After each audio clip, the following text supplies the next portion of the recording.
Hello, Mr. Jeff Goldsmith. I should say it rightly. Sorry for that. Thank you for your time today. It's really nice to get to know you. We just had a little pre-chat, and there's things people can know about you, but for me, I'm a fresh slate. I don't know anything or not much. Can you please introduce yourself to the audience and say who you are? What kind of music you make, why you make it maybe, and a little bit about your musical background. How did you get to make music?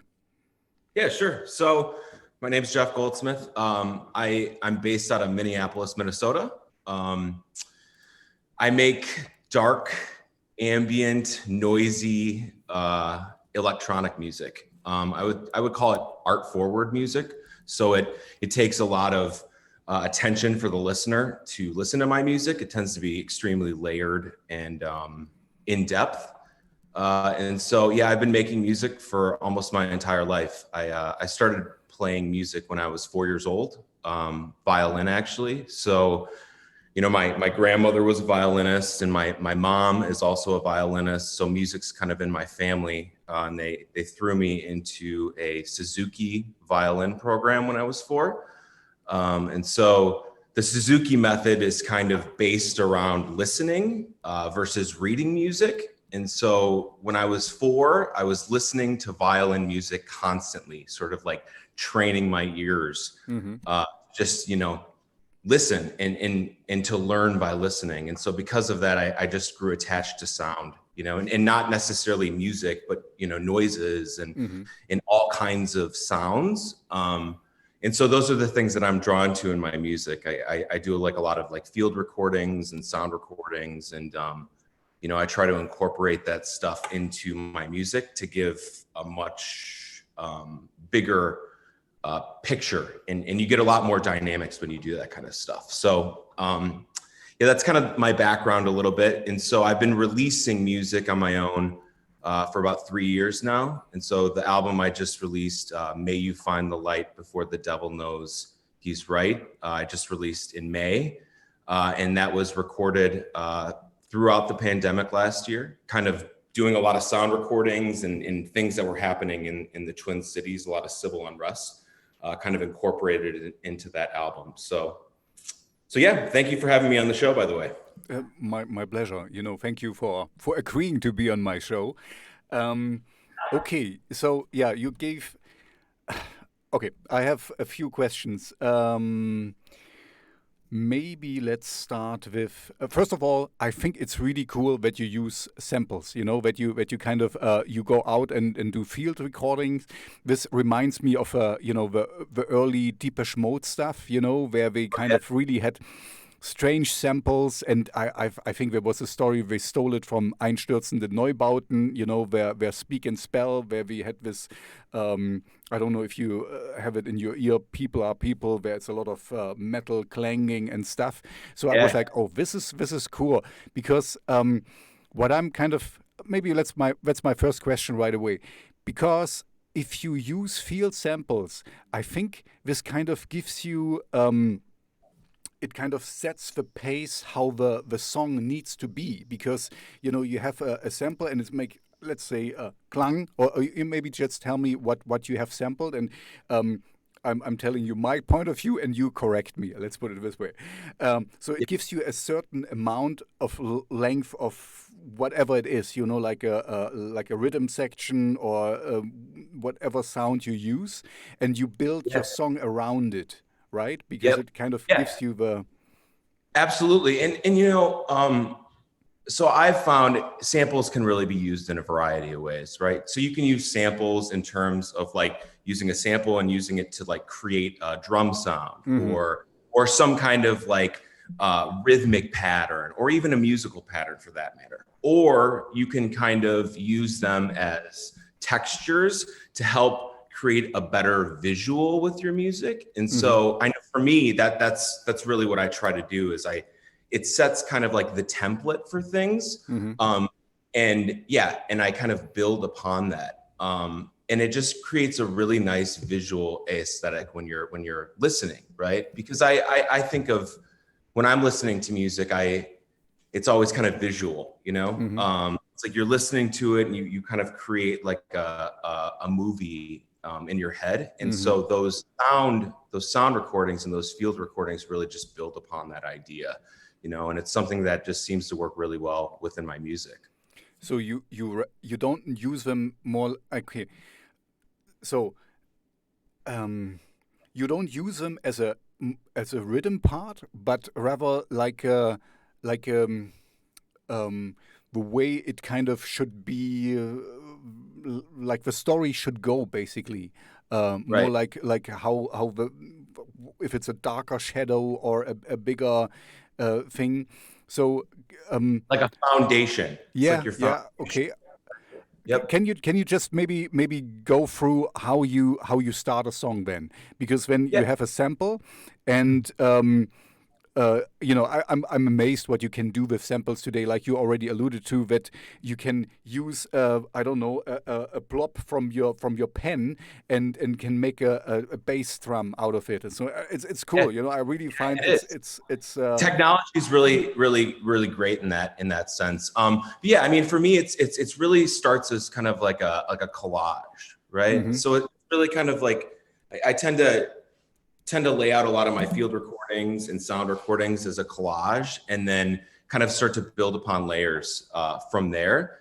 And, you know, I tend to keep the doors open in terms of where the music takes me. So I don't, a lot of times when I'm doing this stuff, I don't necessarily have a direction I want to go. I try to keep all the doors open. So yeah, it's like, that'll be the foundation. And then I'll start adding, you know, I always go to my synthesizers. I have a ton of them. So, you know, my synthesizers are kind of like usually end up being the basis for a song. And then if there's something that really captures me or inspires me, that's kind of what I end up driving into, you know?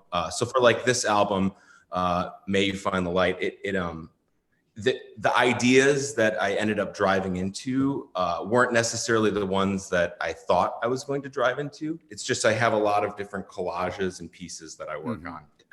I hope that makes sense. No, absolutely. I just wanted to say, this is, you know, you just described for me the best way of doing music, because you let the music decide where it wants to go. You know, I always hate, you know, I'm the fortunate one that I can decide who I want to talk to, and if I don't want to talk to closed mind death metal guys, let's put it this way, this is not true death metal, it needs to be like this and that, and everything around it, it's not right anymore.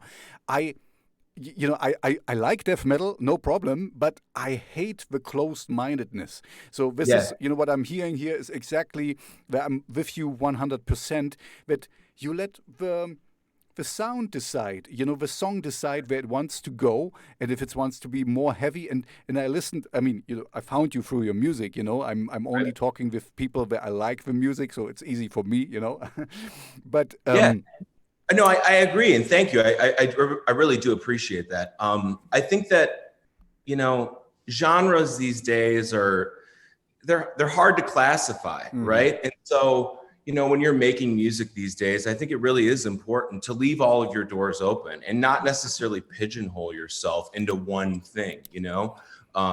If you leave your doors open, that's going to be better for you as the creator, you know? And it certainly is for me. I know that if I leave those doors open, I'm going to be a better creator because of it, you know?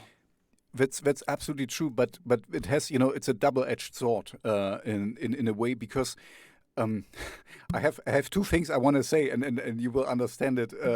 One thing is, of course, you know, me as a radio DJ, it's sometimes, you know, or it's kind of en vogue if somebody says, "Oh, we don't fit any genre," and you know, it's kind of like, okay, you know what, that's really tough. You kind of have to, sometimes you have to pin it down a little bit, you know, what it is.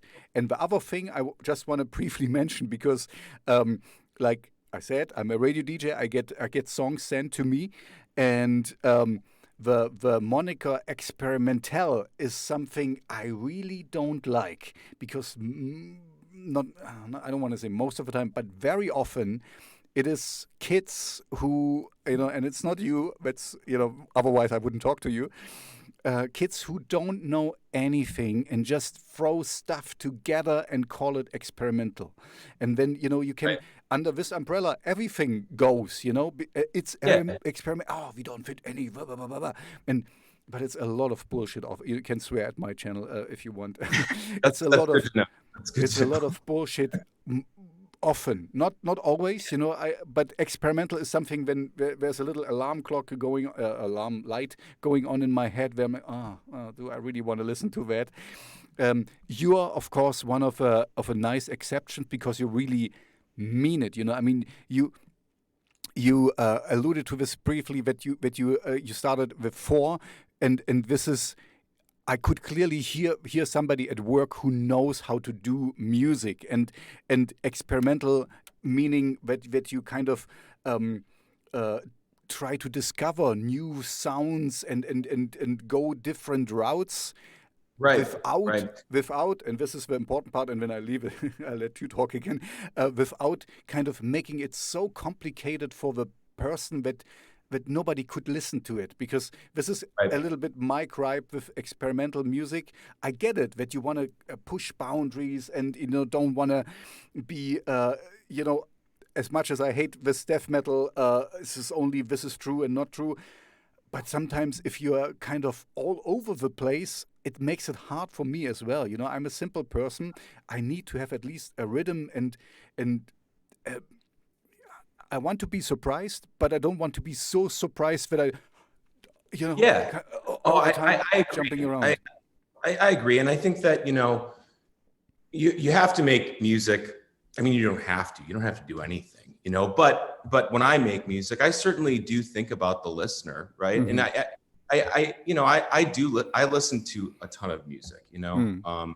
but I also listen to a lot, I listen to a lot of Nine Inch Nails and a lot of Trent Reznor, and listen to a lot of Rammstein, and but I also listen to a lot of like jazz and REM, and I listen to a lot of things, and so because of that, I am like attached, and I like things that are catchy. Mhm. So my music is really in depth, and some of my songs are really long, but there's hooks in there, and there are things that are appealing for the listener to Mhm. hear, and I try and throw those hooks in there, right?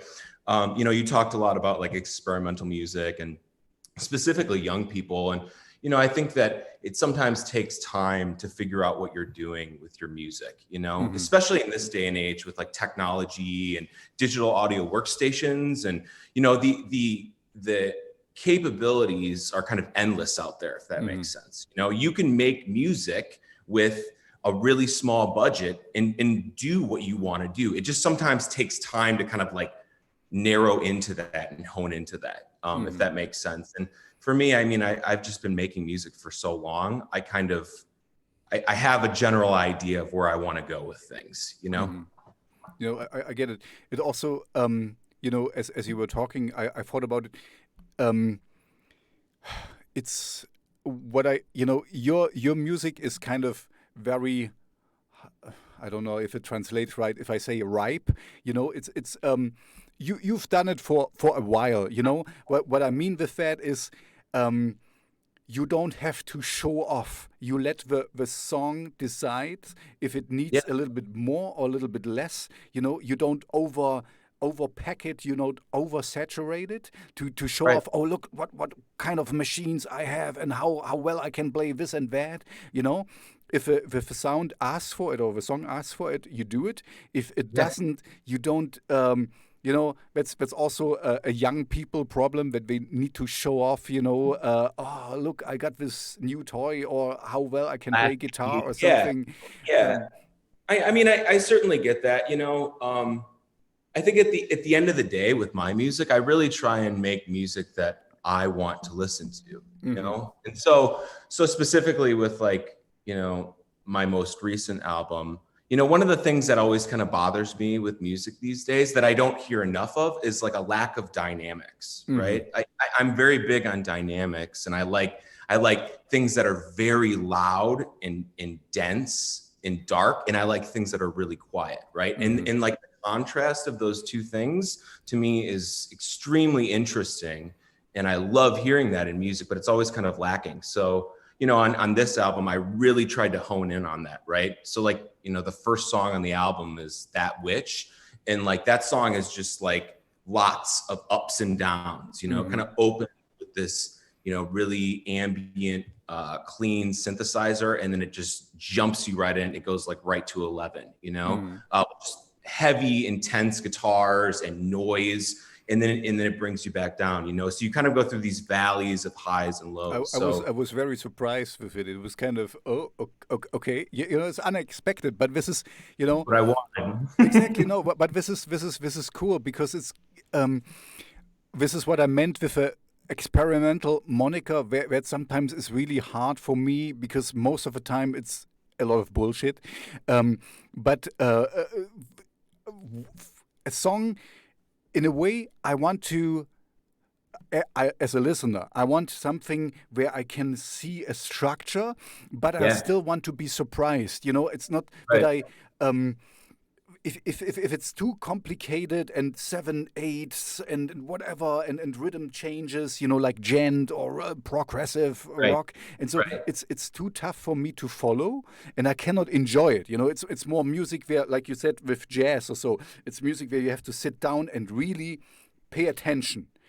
But I also want to just have fun. Let's put it this way, or but I'm just like, oh yeah, this sounds cool, and it kind of puts It's kind of like you have to make it, in my opinion, you have to make things digestible, right? Yeah, exactly. If you make it too extreme, in my opinion, then that's really gonna be kind of like off-putting for the listener, right? So it's like, and you kind of, in my opinion, I've always tried to kind of walk that fine line between complex in a good way and kind of like oversaturated complex, if that makes sense. Yeah, exactly.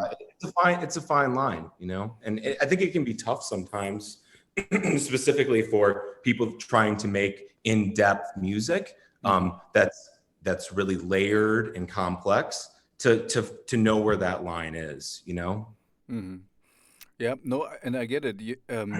It reminds me a little bit. Okay, this is a while back. The last album I ever bought was, on a CD, was from Red Hot Chili Peppers, and it was Californication. And I really liked it because it was what I just told you about your music, They didn't have to show off. There were some really quiet songs on it, and that they could play really well, and Flea, the bass guitar player, and everything, but they kind of subdued it a little bit because if otherwise we would have broken the song. And this is what I see in you as well. That it's a thin line. Sometimes you overstep, but it's fine. It's art. This is also a good thing. Art doesn't need to appeal to everyone. If you appeal to everyone, you do mainstream, and then it's kind of like, it's kind of who wants to be mainstream.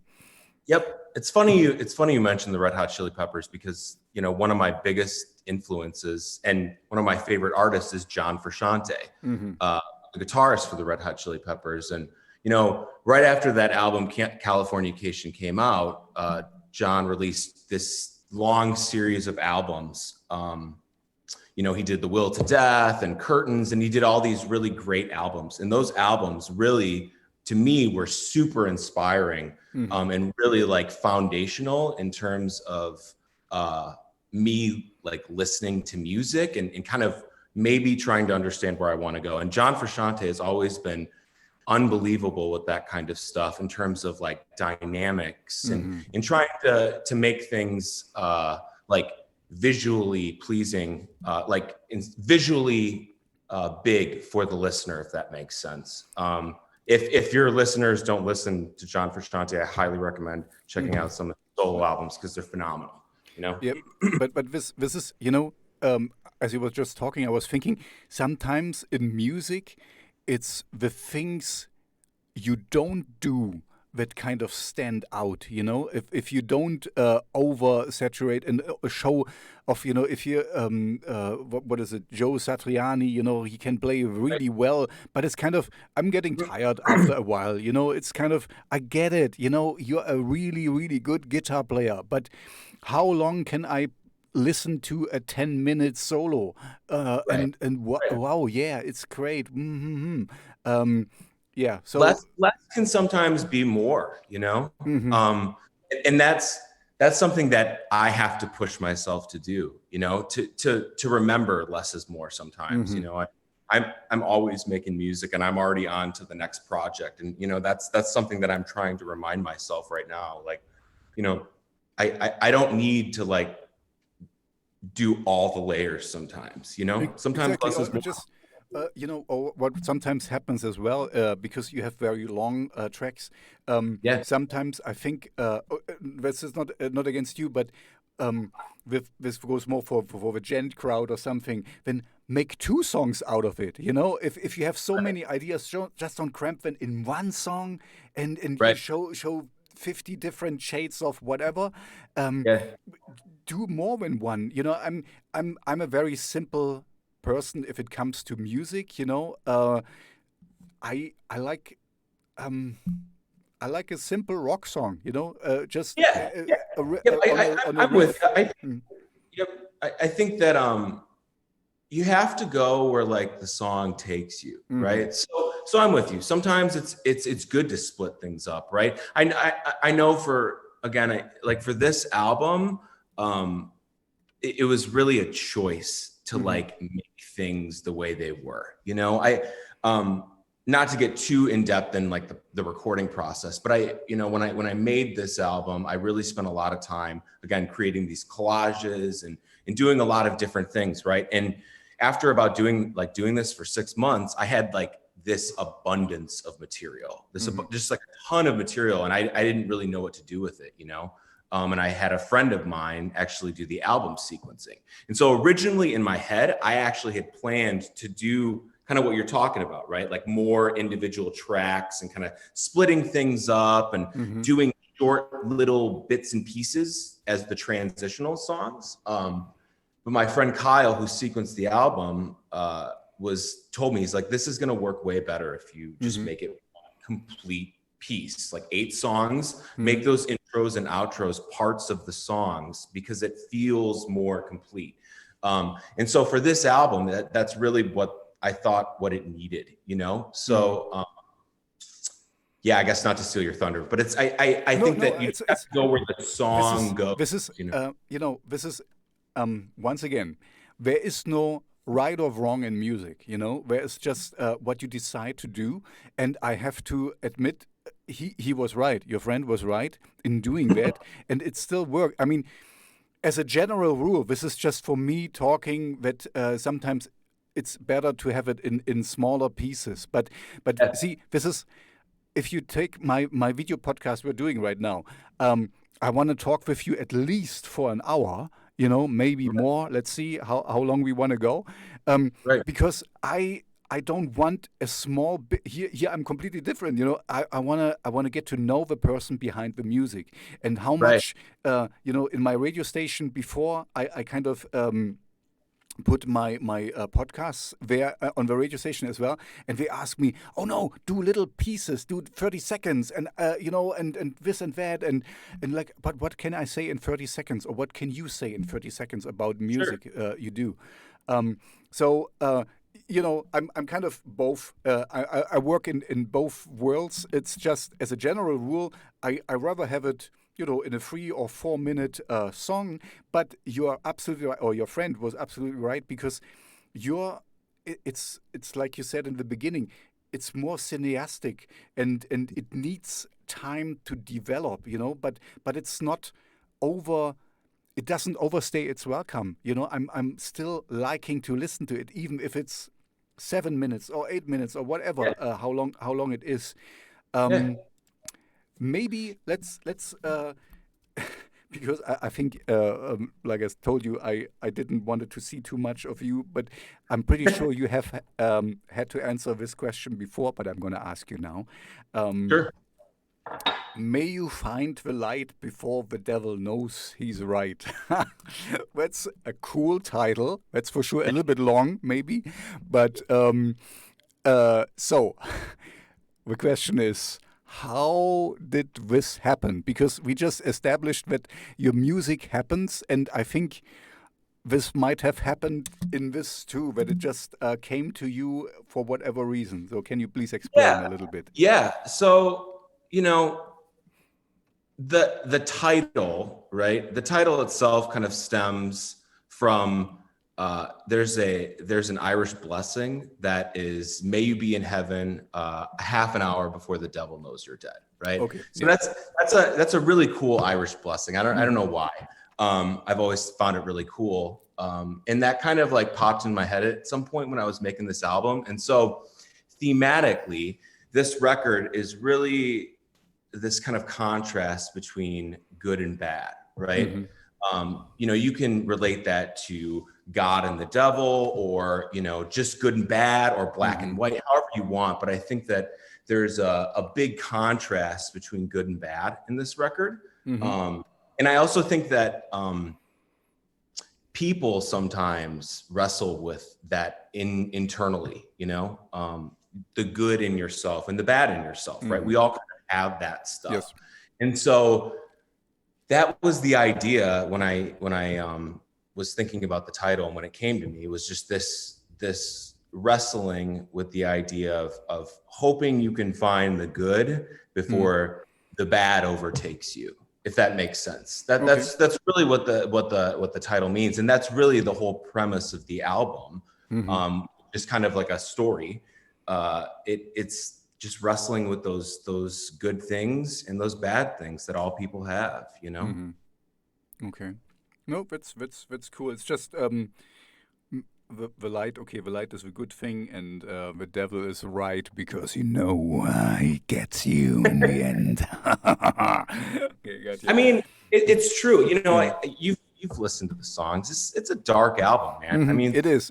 It's a dark album, and I knew that I needed to have a title that reflected that darkness, and I don't know, when I wrote it down on paper, I was like, that's the title, that's a dark title, and it matches the album, my only, like for promotional purposes, it's a little bit long. So it is. It totally is. Yeah, I mean, again, that gets in, you start talking about like your art, right? And like things that are maybe not necessarily so good for you, like promotionally. Like, yeah, I mean, coming out with an album title like that, or for that matter, opening my album up with a 7-minute long song. Those are things that are not done a lot, and maybe aren't the best for me from like a promotional perspective, but go big or go home. I have to do what my art tells me and drives me towards. So that's where I go. I mean, I'm here once again, 100% with you, because I mean, at the end of the day, it's about that you can look yourself still in the eye. I hate that we are living in the time where there is Spotify created music, which starts with a hook line and is only 1 minute and 30 seconds, so you can stream it more often and get more plays and whatever. What is it? We're working for the machines. We're working for the AI, so that it's. So I really like it, because it's kind of like, fuck you. I mean, fuck the machine, not you. But fuck you. It's kind of, I want to be. I'm a serious artist, and I want to take it seriously. So I show you what I mean. And we're back to what I said about my radio show with a 30-second tidbit. What can I do in a 30-second tidbit? I can say, oh, he made a new song. Boom, that's it, done. Right. So I think it's a little bit of the punk rock in me, just a little bit of the rebel in me that's like, oh, I'm going to do what I want to do no matter what anyone says or what's super beneficial for me. But at the same time, I mean, you're totally right. We're kind of in this this short attention span, like Spotify phase, where, you know, everyone's kind of like driving into these really short songs. And, you know, that can be challenging, you know, sometimes when you're trying to make sort of like the music that I make, you know. It doesn't lend itself well for that sometimes, you know. But that being said, those avenues create more opportunities, right? I mean, I wouldn't have met you if I hadn't done that stuff. So getting your music out there is so much more accessible these days through that stuff, you know, even though it's kind of creating this other weird short attention span environment, you know? Yep. So. Yep. Yeah, the problem today is, you know, I mean, we live, you know, you use Bandcamp, and there's so many ways you can put out your music, and that's great. You don't need a label anymore. But, Right. you know, it's a double-edged sword again, because everyone Yes. can do it. You know, everyone can Yep. put a song together on his iPhone and send it out. And, you know, and I, as a DJ, have to sift through a lot of bullshit, to a lot of Yeah. not so good songs. Yeah. And so, yeah, it's I mean, yeah, it is. You're right. It's a double-edged sword, you know. And I would imagine for you, it's probably really challenging because you're probably just like flooded with stuff, right? Yeah. You know, for me, yeah, okay. Sorry. yeah, I'm sure you are. I can't even imagine. But for me, you know, I've always actually enjoyed that. I like sifting through things. I've always liked kind of finding weird music even and through kind of, garbage, even sometimes you gotta go through the garbage to find the really good stuff. That's You know, true. That's true. I mean, when I used to, you know, back in the olden days, where I used to go to like a record store and I'd buy CDs. And a big thing I used to do is I would buy random CDs based on the cover. It sounds weird. Yeah, but no, absolutely. I was like this before too. Yeah, by doing that, I just like discovered so much great music, you know, and I found a lot of bad music too. But it's still the same way. It's like you kind of got to sift through the garbage to find the really great stuff sometimes, you know. So yeah, there's pros and cons to the environment these days, you know. Yeah, and I think, you know, it's a little bit, it's silly to say, oh, you know, now this is the world we live in, and this is what we do and how we do it. And you and I, we are both testaments that it's still working, because I do my show for at least an hour and whatever. And who doesn't want to listen to it? Don't listen to it. That's absolutely fine. You know, I don't force you. And you make 7-minute songs, and who doesn't want to listen to it?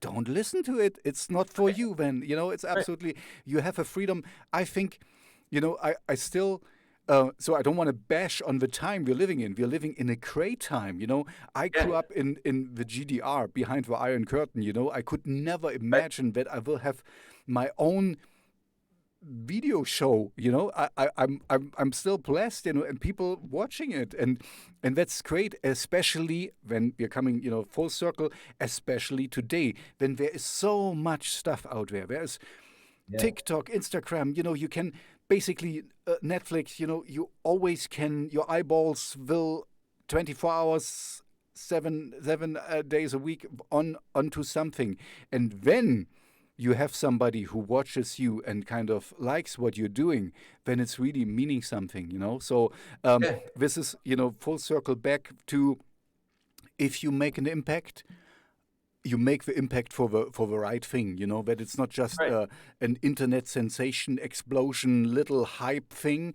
You do it for the right thing. So this goes back to, I think it's absolute paramount that you as an artist should do something where you are absolutely 100% behind it, you know. I mean, you will always try something new, and there's a trend, and this is something, but it's better to be the trendsetter than running after something, or, you know, trying to appeal to a maybe audience. Find your own audience, find your own way, and this is exactly what you're doing. And so I'm 100% with you.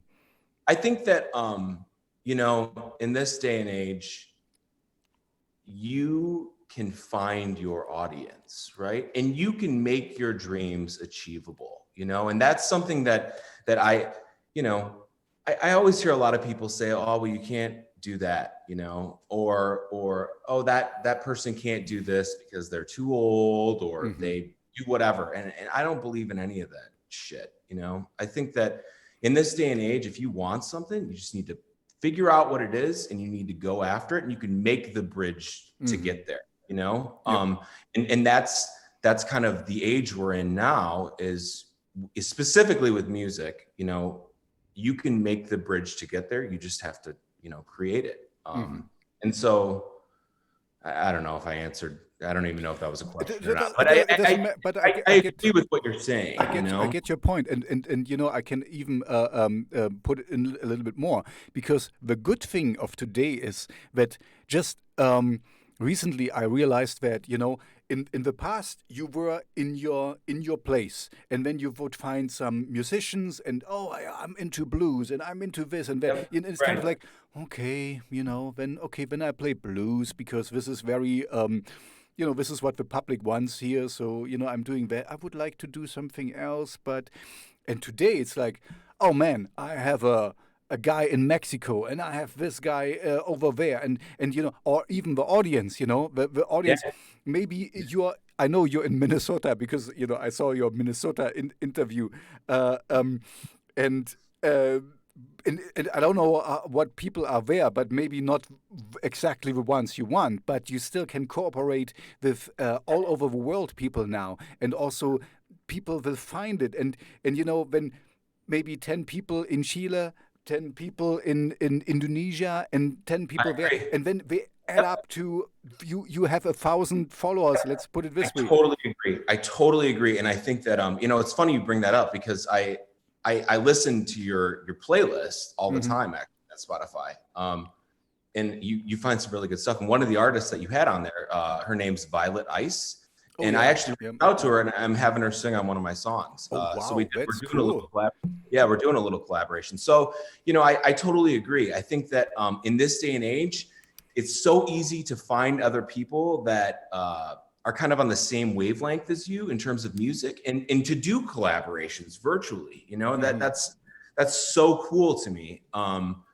You know, and yeah, I agree. It's like back in the day, it was like, okay, well, who do I got locally? Who can I throw in a room together and, you know, make a band? And it doesn't have to be that way anymore, you know, and it isn't that.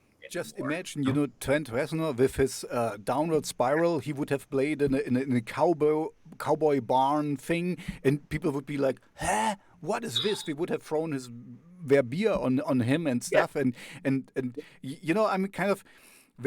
Like you said, there's an audience for everything. You just have to find it, you know. And this is maybe let's talk about this, because this is I don't know. Do you have any promotional I don't know, strategy?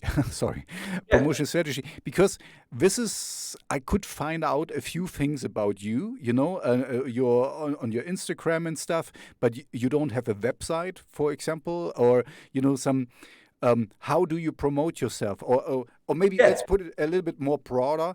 What would you like to achieve with your music? Because you could go into movies. I could see you there, and okay, let's start with that, because I also want to see, you know, what you want to do live or something, and you know, what would you like to achieve with your music?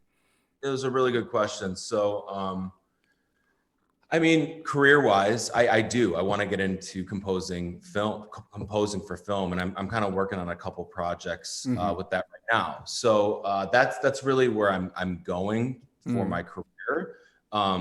In terms of like my strategy, you know, my strategy has always kind of been building sort of a name for myself and sort of building a brand and trying to help my audience find me, if that makes sense. You can't always trust that that people are going to find you. So sometimes you have to find them, you know? And so that's really been sort of like my strategy as of lately, is to try and get out there as much as I can to help listeners find me. You know, again, we talk about this this oversaturated environment. It's hard to make yourself stand out in this sort of day and age. And so, you know, I'm trying to do a lot of different avenues in terms of playlists, and you know, I have worked with some promotional companies, and my record's getting played a lot on college radio, which has been nice. And I do have a website, by the way, jeffgoldsmithmusic.com. Okay, so I haven't done much with it, but it's something that I'm trying to kind of build up as much as I can. But yeah, I mean, that's really kind of been my strategy, is to get out there as much as I can, but also at the same time trying to sort of do it organically.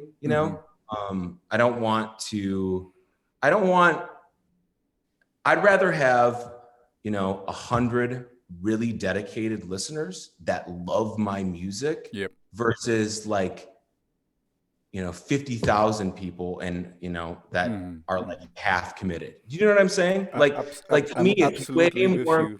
It's way more important to me to have 100 people that really like my stuff and they really want to hear what I'm coming out with next or what I'm doing than to have 50 or 100 or 1 million people that don't care all that much about my stuff, absolutely. So that's why I say organically. I'm trying not to do it non-organically. I don't know what the word is. No, I know exactly what you mean. You can clearly see that some I try to not look at the statistics of things, and I also kind of trained me off to look too much of my stats, because when I what I'm doing here is really not good for my for my statics, how I say, for my for the because I'm doing one video statistics. Yep. One video, and it's long, and it's only about one person, and it's very limited interest group, but I enjoy it. And this is going back to what you said about your music and stuff. It's do what you like, and people will find it, and and who knows, you will maybe in 10 years, maybe in 5 years, you score a really cool movie, and then people will look, oh, Jeff Goldsmith, what's going on here? And then they find our talk, and then my it will blow up, and I will become famous, and whatever, No, I know, no, you're totally right. I mean, it's no, but the point is, yep. Still, go ahead. But only I just want to close with, do what you like, and if you get famous by it, cool. If not, you did what you like. You have lost nothing. That's exactly the point I wanted to say. Right. And you mentioned playing live, right? And so that's something that would be my next question. Yeah, well, and that's certainly something that I have been thinking about a lot, and I've been working with a couple of local musicians to sort of try and navigate those waters. It's funny because I am a performer. I started performing, I mentioned the Suzuki program, and man, they throw that violin in your hand, and you're playing in front of people before, you're even in school, essentially, and so I was playing violin in front of people when I was really young. And then I played in bands in college, and I've always really been primarily a performer, which is funny because these days I'm not really doing that at all. So that's something I do want to do, but it's kind of navigating it and trying to do it right. I don't want to just approach it and do it kind of not half-assed. If I play live, I want to make sure that it's really interesting. Just like my music is, I want it to be kind of the full package, whether that be visuals behind, and just trying to do it the right way, if that makes sense. No, absolutely, it makes absolutely sense. And I also, just thinking about it, take your time, because the first impression is always the first impression, and you don't get it back. And I also see the issue with you that, who would you play with? Because I think you get it the right way. You're too small that you will draw a big crowd. So where can you play is the question. Right. Who would let you play or rent out their thing for? I don't know. You're just your friends or whatever.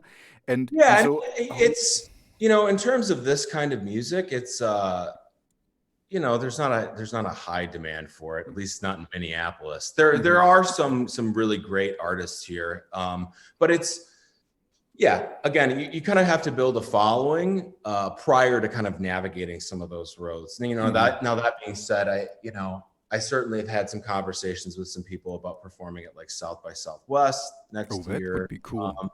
And again, it's for me, it'd be more about trying to identify the right people to help kind of sort of complete the vision.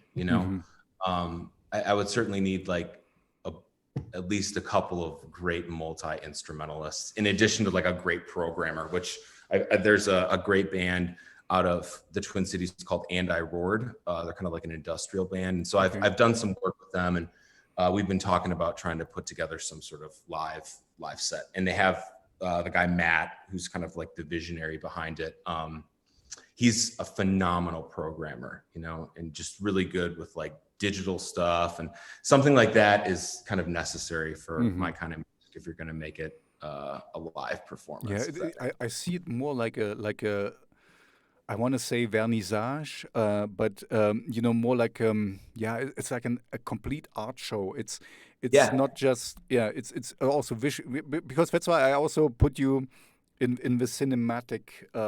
It's very cinematic for whatever reason. You really paint that the listen picture. to this music, like they're interested in the full package, man. I mean, that it's not just about the music. Sometimes it's about the album, the cover. It's about what else, like everything else that goes with the music. That's why I've said this before, but like art forward. It really is something that like people want the full package, So like, I don't think anyone's going to be super interested in seeing me perform live if it's just like me, like a couple of guys playing guitars. That's not interesting, at least not to me. It's really got to be like everything else, if that makes sense. And you mentioned a good thing as well, because you're absolutely right. When I get sent music, the first thing I'm going to see before I even listen to the song is the artwork. And sometimes you can judge. I mean, sometimes I'm wrong, but most of the time, if the artwork is really, some Photoshop stuff together, and then the music is mostly not really good. Sometimes I'm wrong, I'm still listening to it, of course, but artwork is very important. You always have to think of a full package, and just ask yourself, would you like to you mentioned before, that you bought CDs, and would you find this cover interesting? Would you look for it? Would you kind of what does it mean? In this regard, you did it quite right, because even if I said, your long title is not easy to promote, it's interesting, because like, who the fuck writes such a long title with I don't really get it? What is it? And people will pick it up and, oh, what is this? So in this way, you did it right. I appreciate that. I mean, navigating artwork and those kinds of things can certainly be challenging these days. And that's one of the things that I know, like record labels, and that's the thing that is kind of like, record labels just give you the money to do all of this stuff, So, what I would tell all of your listeners, and any music maker for that matter, is if you're doing this stuff, just take the time to make it right, and specifically with like your album art too. I've had to learn how to do a lot of that stuff, and I've taken the time to try and navigate how to do it. And you can make it happen. You can make cool album covers on no budget at all. You just have to take the time to learn how to do it. You know what I mean? Mm-hmm. Or my my approach is more like, I think it's and I guess you will agree with me. Connect with people, and because when you have other people who, this guy did my artwork and I really like it, and he can do yours and stuff, because I'm more in the thinking of, it's cool that today, you can you have complete you can do everything yourself. And you Control. have complete control. Thank you about it. You don't have to listen to some overlords and to tell you, oh, you have to wear like this and blah blah blah. But also, it kind of puts a lot of stress on you because you have to do everything. Yep, I agree. I totally agree with that. And you're right. I mean, you don't have to do that stuff. And there's easy ways to connect with people to do your artwork for you and help you make your vision. I guess I'm more so getting at the notion that like you can do this stuff with no money. And you can do it yourself. You just have to take the time to kind of navigate how to do it and to do it right, But I agree. And I think as artists, and you can relate to this, I'm sure, it's like every artist likes control of their stuff, it's hard to kind of like, it's hard to kind of let some of this go. Yeah. And I've certainly kind of been navigating that recently, with like licensing things and talking to like music publishing agencies. It's tough to relinquish any sort of control when you've always controlled it all, but it probably is a little less stressful if you maybe let somebody else handle that, So I want to. Okay, I finish one thing and then I have another question. Sure, go ahead, man. The thing I wanted to say is a little bit what I like with the outreach to other artists is kind of, first of all, connection is the key. Like we talked about, reach out to the guy in Colombia, reach out to the guy in Chile or whatever. So it's also you kind of form a network of like-minded people. This is what I really, really like of the world today. In the past you were sitting in your little town and there was only a blues club and you could only play blues. And now you can do exactly the music with the people you want. And you're not so limited anymore. You can be free in your thoughts. And also, what I mean is not only connect music-wise, but also with other visual artists and things, like, oh, you have an idea here and I like your artwork and things happen. Just go out. This is my, for the audience maybe, just reach out to people and say, oh, I like what you're doing and could we not collaborate like you did with Violet Ice or something? And things happen and then, you get the ball rolling. But the first thing is, of course, you have to start with something.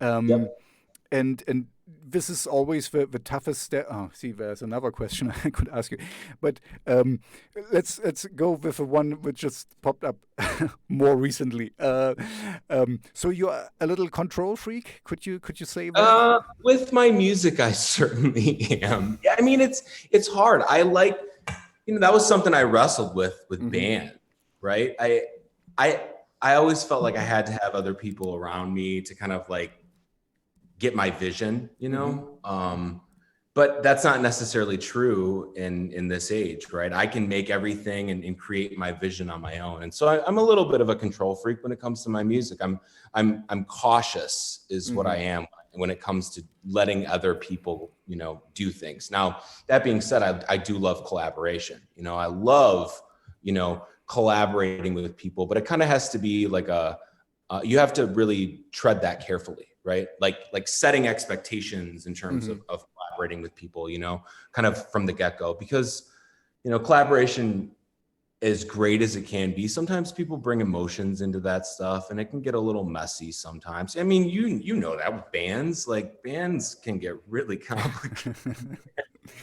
And so I'm a little bit, it's always tough for me to it has its pros and cons. This is what I meant with reaching out to people. Also with what I like is, if I don't know, you send your music to someone and somebody draws you a nice cover and you would have never thought of it, but he or she was inspired by your music to draw something and to make it makes it better and it makes it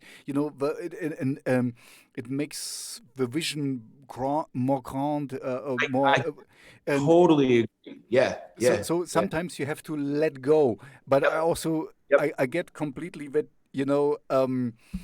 this I, I certainly struggle with this as well. But when you don't find the right people, and then you have to kind of always make compromises in bands. In one thing, it's cool. Yeah, people can get emotional, man. Yeah. So it's cool to have other people, because then you're not in your little bubble, and you get some outside influence, and you would have not thought of, and if it works, it's really cool, because you get to a new higher level, something you would have not on your own.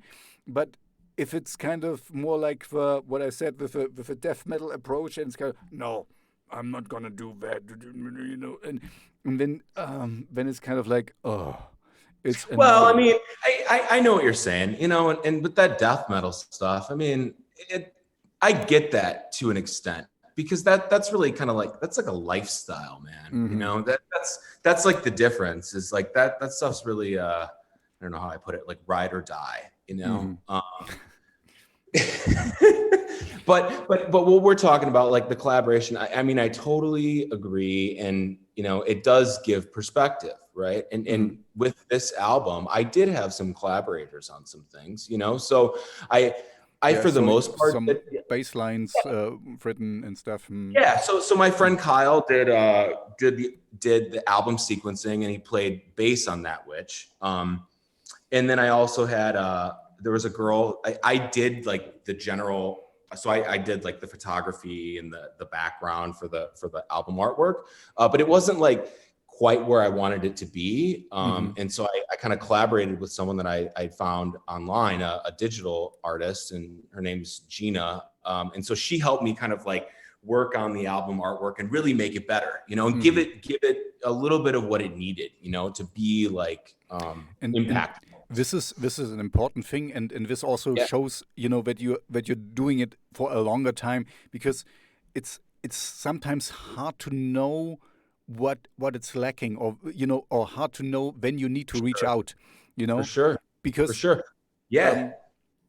The other thing, that's why I ask you with the control freak thing, is kind of, if you're doing it for on your own, sometimes it's really tough to know when to stop, because a song, as you know, I'm pretty sure, is always work in progress. You can always add a layer, subtract something, put in something, do something less, do something more, put in reverb and stuff. So do you have any, I mean, you already established, and I think this is your main, you let your song decide where it goes to, and when it's finished. But is it so clear to you, or do you have a method to kind of get to, oh, now I need to stop, or I let it lay for a month and then listen to it again or something? Because I mean, that's a really good question. I mean, I certainly go through like a massive revision process. Mm-hmm. So I kind of make these collages, and I'll listen to them, and then I'll decide which ones I want to drive into, and I'll go after it. And I usually end up like getting to like where it's almost a song, and then I kind of like take it back and do it all over again. And I mean, you're right. It's like when you're doing this stuff on your own, it's hard to like break away from it, or to know where to stop, If you have a band, when the bass player can say, okay, I cannot play more. So when this is set, I agree. And so what's funny about that is my two best friends who live in Illinois, Kyle, I already mentioned, who did the sequencing. My other best friend, Pete, he helped with this record as well. I played in a band with them for a long time, actually, in college, and they're my best friends. And I trust their judgment on things. Mm-hmm. And so if to be totally honest, I'm sending them stuff all the time. Like, hey, listen to this. Like, where am I getting somewhere with this? And specifically with this album, my friend Pete, I was struggling with that a lot towards the end of this record. I'd gotten to a point where I had all the songs. I had the album sequencing, but I was just like continuing to mix and tweak and kind of like this is the downfall of doing it yourself. Right. And my friend Pete, I went down and we hung out one time, and we just sat down and listened to the songs, and he's like, you gotta just like let this stuff go. Like, it's really good. You just need to finish it and be done with it, because there's not much more you can do here, you're just going to start beating like a dead horse, you know? And so that outside perspective is so important sometimes. And I have to really remind myself to do it, you know, because it's like once you get in your own little bubble, it's like you're siloing yourself. And then at some point, you don't really know what you're doing anymore, you know? Yeah, I mean, this is really like, you know, you cannot, that's why I ask, you know, if you let it lay for a month or something, you cannot listen to it with fresh ears anymore. You know, you're too close to the whole thing, and Totally. you don't listen even to the whole music anymore. You just, this bass line, and this, and it's like, you know, it's like the little things like that, that exactly. no one might not even notice, So, you know, that I'm glad to hear that you have these friends, because this is really important, that you need people who you can trust, because you also, you know, I always get very wary if somebody says, "Oh, this sounds great. This is, you know, this is really like," and I, okay, you know, be what are you honest with talking yourself. about there? Exactly. Right. I mean, did you listen to the track? Did you really listen to the, you know, like, Yeah. because it's kind of, you know, I mean, you're American. I lived once in the United States. Americans tend to be like, "Oh man, this is great and awesome," blah, blah, blah, blah, blah. And, you know, to overstate things. Germans are more the opposite, more like, well, it doesn't sound too bad. That's a good thing in Germany. If somebody says to you, "Oh, it doesn't sound too bad," then it's like, "Oh yeah, this is a good song," you know. I'd actually probably like that a little bit better. I'd probably fare well in Germany. I sometimes when I don't fare well to people that are like, "Oh, this is great," you know. I'm usually always kind of skeptical about that. I'm like, and you should really? be, because it's kind of nothing can be so great, like, you know, right. Like, did you actually listen to this? You know, I'm always a bit skeptical about a little bit. Yeah, exactly. And it's like, you know, we're back to the whole balancing thing. You need to doubt and know, you know, it can always be better. And this is like a stepping stone, and the next album will be better, and the next song will be better, or a different direction or whatever. But also being confident enough to release it, you know. But I mean, you're obviously were confident enough to do that. So it's kind of not being like, okay, I don't want to put in politics into it, but like, for me it seems like with your last president before the current one was always surrounded by ass lickers and people who said what he wanted to hear, and this is not good. This is kind of, it doesn't bring you anywhere, you know. As much as I can understand that it's nice, you know, I mean, everyone wants to be you know, liked, and that everyone is friendly to you, but it doesn't help you. That's the issue I see there, you know.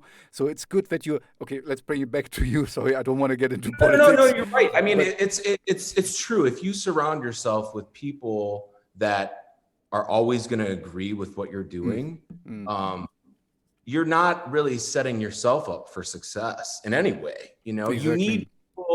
you need people to challenge your ideas and to challenge what you're doing. And that helps make you a better artist and gives you more perspectives. And it forces you to do things that you wouldn't necessarily do. Exactly. You know, it helps you navigate unknown territory, right? And for me, that's extremely important. Like I like hearing bad, like, feedback that's like bad, you know. I like hearing that stuff because it forces me to go, okay, well, I need to do something differently, you know. And this is my third album, you know, and it, you know, my first two records, like specifically my first one, you know, I that was really me just trying to figure out how to like create in a DAW and like and really kind of like find myself again musically, you know. And so I had a lot of interesting feedback on that album, but it all forced me to like do things differently and approach things differently, you know?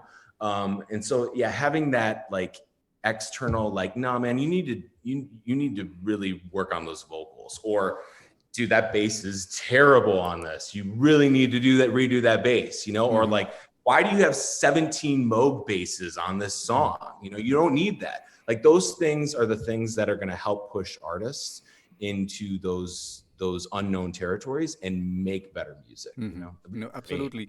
And also, don't forget, you wouldn't have gotten to the point where you are if you wouldn't have done it, that sometimes Yeah. um, Yeah.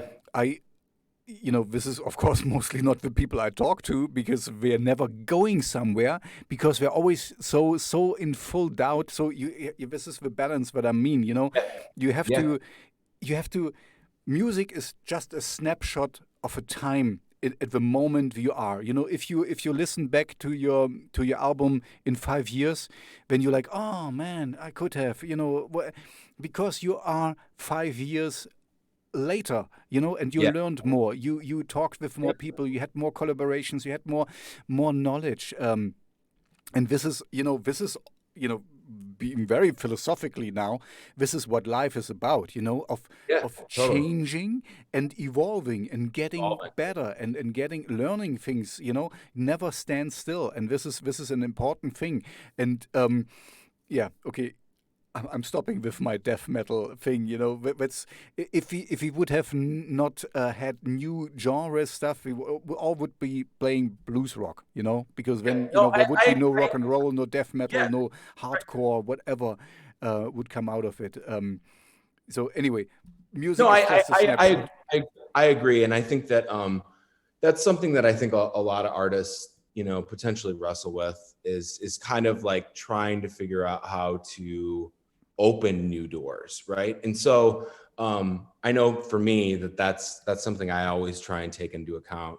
I mean, I'm always working on the next thing. The minute I had this album done, I was already like neat my next project. I know how it is. But like that, those were things that I thought about consciously on this album I'm finishing up now. Were the things that I didn't do on this last one.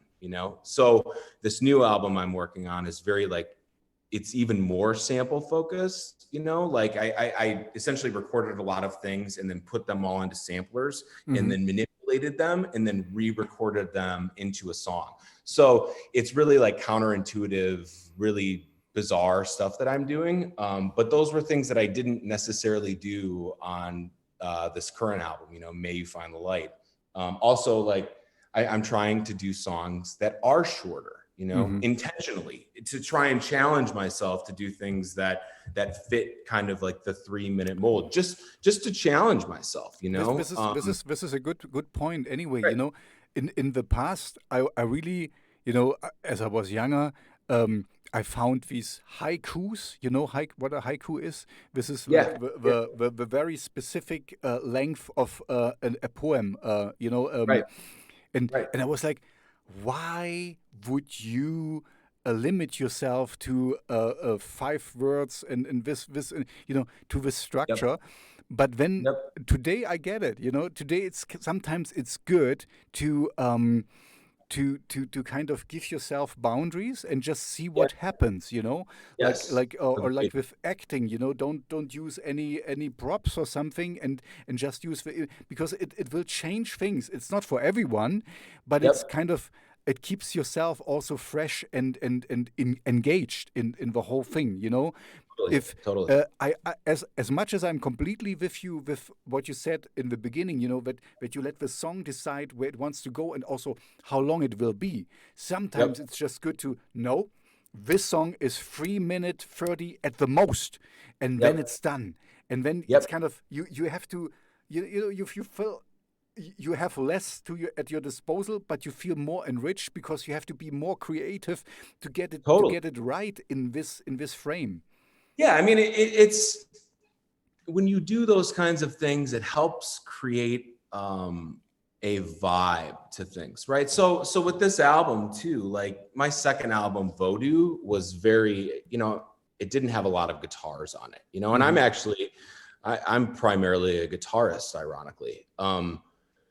So when I started making May You Find the Light, I made a conscious choice to use more guitar in my songs. And because of that, it really helps create a vibe to like the whole album. It certainly got more rock.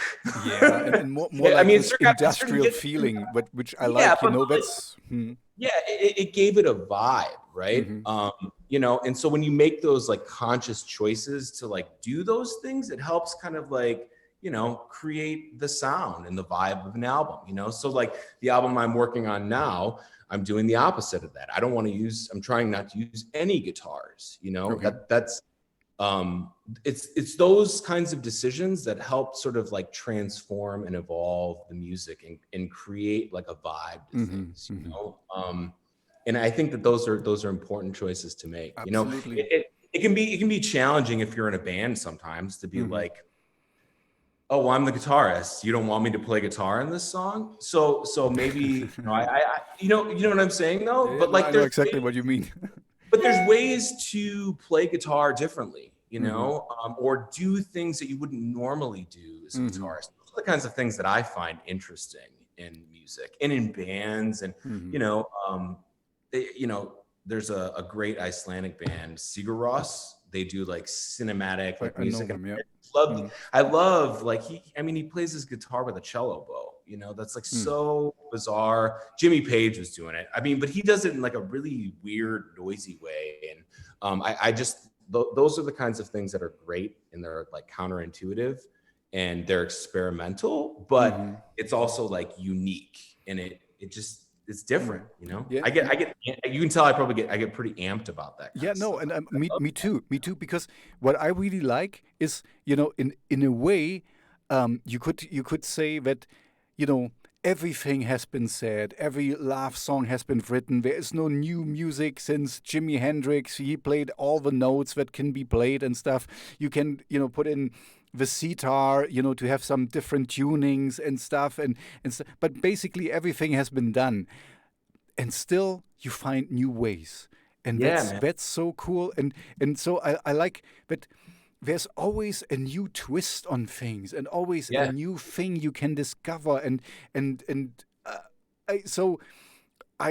really honestly positively amazed that we still can make new music, and so it is.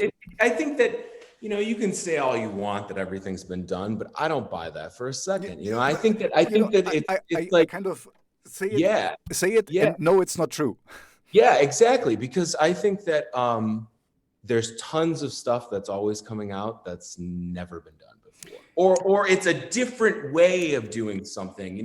There's so many variables in music, instruments and people and all of these different things, that with all of those variables, you'll always create something different, something new. So that for someone like me, it's important to change those variables up, right? Change things up to make things different. And you create differences and create different sounds because you change those variables up, I think that's just super important, I think at certain points in my life, I've probably been like, oh, the best music was in, the past, but I don't believe that anymore. I really don't. No. I think and also, the best and also don't forget that what I also learned is kind of you have your formative years. You have the day when you grow up, when you're 14 and you're starting, and you fall in love and stuff, and these songs you hear then they mean something, but there's always a new generation, and there's always new people who want to have their own music and their own thing, and they don't want, I don't want this love song from the 60s that's exactly the same as from the 2020s, because I want, this is my own generation, and I want my own stuff. So this is not only even if everything has been said, we still play Shakespeare today, and this is a long time ago, and it's still current, and it's still viable, and it's still so and why is there still Haydn and Bach played? For what? This is very old, dead music done way back, and we still play it, and we still enjoy it, and so there's always a place for that stuff. Exactly. Right? Just wanted, always a place for it. You just and there's said always my words. And I think that there's always going to be a place for bands that want to just make straight up like garage rock. Like I want to be in garage rock. There's always going to be a place for that stuff. maybe I just probably won't listen to it. You know, You know, for me personally, there's also a different, like you just said. You know, I wouldn't listen to consciously to garage rock, or you know, for me, like ska. I don't like ska at all. But let's listen to me.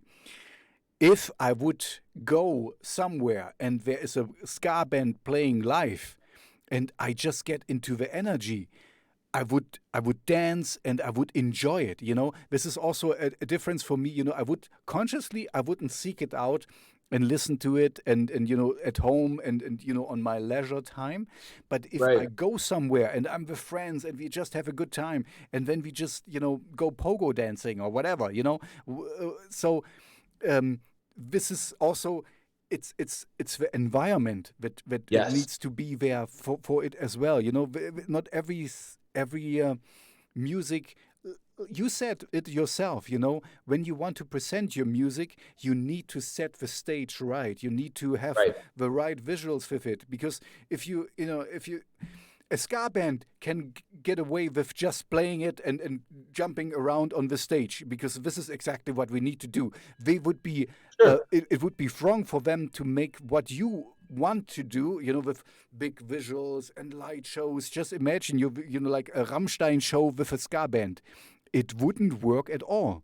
I mean, it would work, but it would be completely like bonkers. It would not Yeah. be the right thing for this thing. So sorry. Although I'm listening I'll to play. you, but the bell just ring. I'm listening Oh, to you. Sorry. No, just go gotcha. ahead. No, you're good. You're good, man. What I was gonna say is that sometimes things like that are actually somewhat interesting. Uh, you know, like if I went to a Rammstein's show and a ska band opened, I might actually be like, well, that's actually kind of cool. Like Yeah. that's a curveball, but like Mhm. maybe it was a necessary curveball. Mhm. It's sometimes those are the things that actually make you stand out. You know, doing little weird things like Exactly that. You what know, nobody expect, like a palate yeah, cleanser, you know, kind of. If you have another a Rammstein knockoff playing in front of Rammstein, it's kind of like give us the real thing. But if you have something completely a exactly. singer Well, songwriter would be cool in front of Rammstein, you know, like doing it's funny. something. It's funny because opening bands are always such a weird thing, right? It's Mhm. like, okay, I mean, let's get to the real show here, right? But I went and saw Maynard James Keenan's side project Pussifer, like I Mhm. think 4 or 5 years really ago. like Pussifer. Pussifer is Yeah, such a me too. cool Well, thing. me too. Mm. I actually think that that's his thing. I think he should do that all the time. But anyways, that's besides the point. But he had this like wrestling show. It's Mm. like Cool. it's like a warm up. So it wasn't even like a band. It was just like they Mm. literally called wrestling, and I was like, that's pretty cool. You know, that's a curveball. I like stuff like that, man. Mhm. I think Mhm. that give me a curveball. Like if I went and saw Nine Inch Nails and they had like a poet just speaking before them or something, I'd be like, this is awesome. You know, I No, like things that are different and outside the that's box. actually, you know, I mean, also for the listeners out there or for the artists and other musicians and stuff, it's like take note because this is exactly how you stand out, and you might Yeah, stand out for you know bad publicity, but you might stand out for what is going on here. You know, I mean, exactly. maybe not overstay your welcome or something, but. I really, you know, now what we're talking about, I really like the idea. It would be Yeah, so funny to kind of thwart expectations a little bit, but then you know not thwart it so much that you completely go off the rails, but then you give them later what we kind of expected, but not right away. sure, You know, letting sure. them hang out a little bit, It's hang out to important to dry. challenge. It's important to challenge people Hmm. sometimes. I think that people like that. Hmm. I certainly do. Maybe it's uncomfortable sometimes to do those things, to throw curveballs like that to people. But I think those are the things that make people stand out and artists stand out, is when they do things that aren't they aren't intuitive, you know, and they Hmm. aren't Hmm. normal. You know, Yeah. that's going to make you stand out. You know. Yep. So I agree. I agree with that. So But I don't know. Maybe Rammstein will get a ska band to open for him this would and be throw interesting. the ultimate curveball. I'm just thinking about myself. You know that I'm sometimes as much as I want to be surprised, sometimes I'm also like it if I get something where I can, there was a gothic rock band I discovered recently, and it was nothing out of nothing extraordinary, but it was Yeah. just very well done. And I Yeah. enjoyed it for what it is. It didn't want it to be more and it didn't want it to be less. It was just good music, even if, in comparison with yours, I could, after the first few tacts, or how you say, the first few rhythm things, I could already see where this is going. But I was Yeah. fine with it because I liked it, Right. because it was well done. And Right. not as cheap knockoff, just like playing Sisters of Mercy for the 20,000th time or something. It was its own thing, but very foreseeable in a way. Yeah, no, I get you. And, production's kind of an interesting thing, right? Like I'm always thinking about that when I'm making my music, like trying to consciously think about the production and the way music is presented, right? Because, you can do low production stuff very tastefully, but it kind of has to be done in sort of like a presented that way, or you can make it very well produced, right? Like very, very clean, and so for May Find the Light, I think that for me it was all about presenting it as a very like clean produced kind of sound. I don't know, I don't want to say produced, but like I wanted it to be very clean, you know what I mean? I didn't want it to be unpleasing in any way, at least from a production standpoint, so production is kind of an interesting thing and something that you certainly have to like think about, when you're making your own music,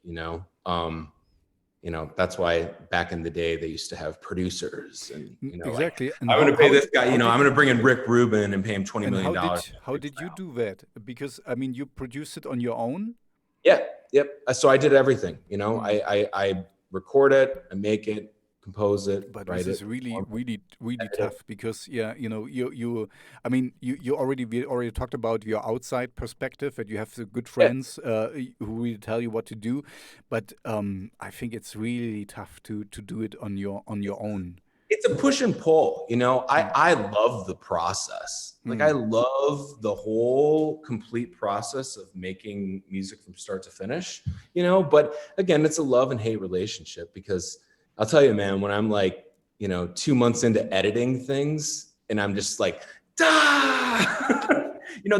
that's a struggle sometimes, but at the end of the day, I don't know if I'd have it any other way. I would have a really tough time making an album with a separate producer. Let's put it that way. I think that'd be a struggle for me. Although maybe at some point I'll do that just to kind of get outside of my comfort zone. Yeah. Or what's even the easier way, and also once again, collaboration wise, very well. Yeah. You get somebody to mix your stuff, and make remixes and things, Right. and make shorter ones, and because this is the thing at the moment. It seems like every DJ remixes someone else and stuff, and there's a lot of name dropping and things, and so but in a way this could be you're putting your toe in the water and test it a little bit, like how could it be when somebody else does what what I did. No, it's funny you mentioned that because I have talked to some producers about potentially remixing my songs, and I would be interested to see what that would turn out like. And yeah, I mean, I'm always open for like collaboration stuff, but I kind of always tread those waters somewhat carefully. I think that sometimes people let emotions get involved into music and, or collaboration. And I like to usually just set expectations at the door. Like, hey, if this doesn't work out, like no hard feelings, see you later. You know what I mean? Not all artists feel that way though. So yeah. I mean, yeah, it's how you say, can you say mimosa? Did you know mimosa? This is the flower who kind of gets very easy. Well, sometimes the whiny bitches. Let's put it this way. it's more direct. I guess in a way, you want them to be emotionally impacted, because it's if you want a singing part or something, you want it, that we feel it and that it's right and we mean Yep. something with it. It's also important.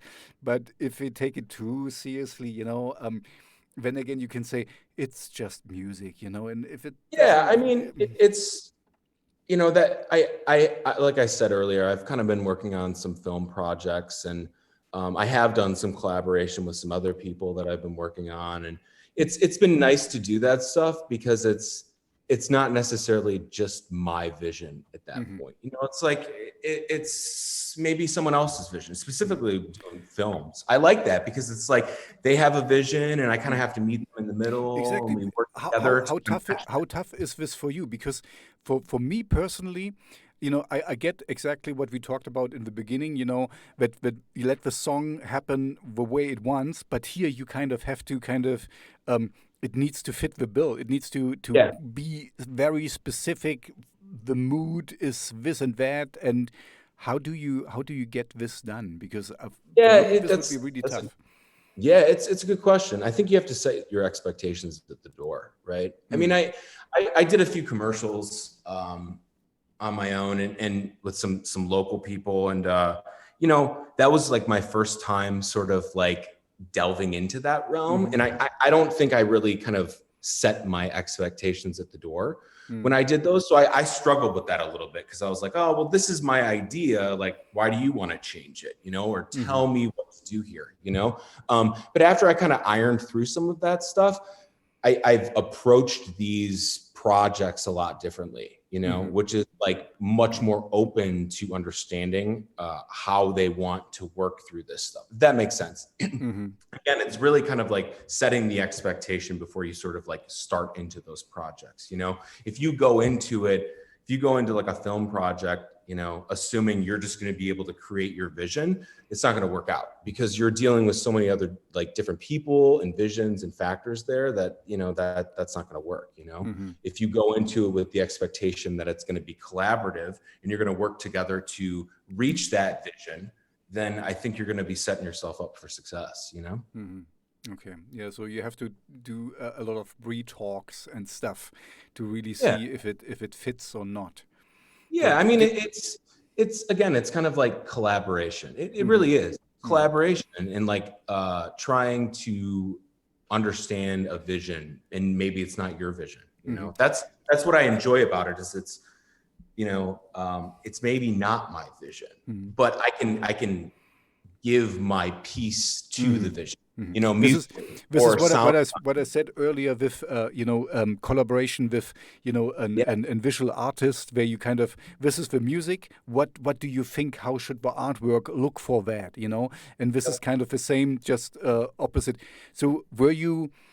I mean, I don't want any specifics or something, but would you also walk away from something? If you get something offered and you could score this and that's a thing, would you try it, or would you say, "Oh, I don't really feel it, so I'm not doing it"? That's a good question. I It, mean, it, I would like. I No, don't want it any really specifics. is. I Mm, would certainly like to think that I would, if mm, something wasn't working, I mhm. would walk away, right?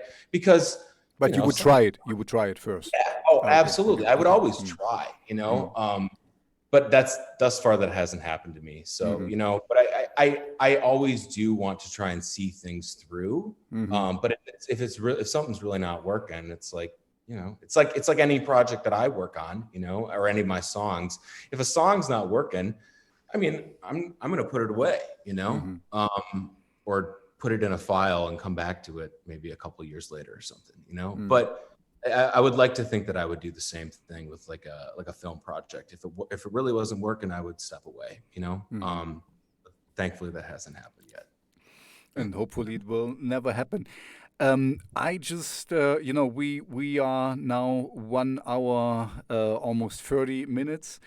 Wow. Um, yeah, so no, I really enjoy it. I mean, you're a very nice person, and I'm pretty sure we will do it again because the Yeah. next album will be much different. So I'm gonna Yeah. gonna please keep in touch and send it to me once it's out, so Well, that I know what's going on. And actually, I was going to tell you, I did do like a really small limited pressing of this album.